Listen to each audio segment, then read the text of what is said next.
2015 இந்த சீன ராக்கெட் ஃபோர்ஸை உருவாக்குன ஜின்பிங் சீன இராணுவத்தினுடைய உச்சபட்ச மிக அதிக சக்தி வாய்ந்த அமைப்பு இதுதான்னு அறிவிச்சிருந்தார்.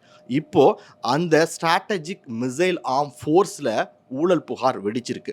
அதில் இருக்கக்கூடிய 7 உயர் அதிகாரிகள் மேலே ஊழல் புகார் குற்றச்சாட்டப்பட்டிருக்கிறது. ஒட்டுமொத்த சீனாவில் மிகப்பெரிய பரபரப்பை ஏற்பட்டிருக்கு.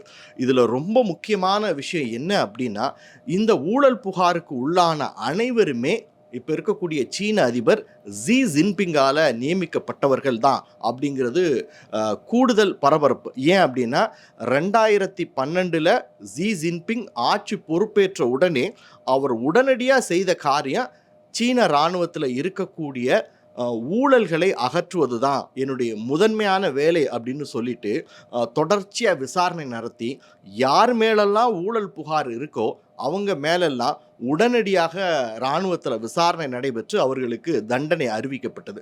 அதனால் சீன இராணுவத்தில் ஊழலே இருக்காது அப்படின்னு நம்பப்பட்ட வேளையில் இப்போ தொடர்ச்சியாக அடுத்தடுத்து சீன இராணுவத்தின் மேலே ஊழல் புகார் வெடிச்சுக்கிட்டே இருக்குது.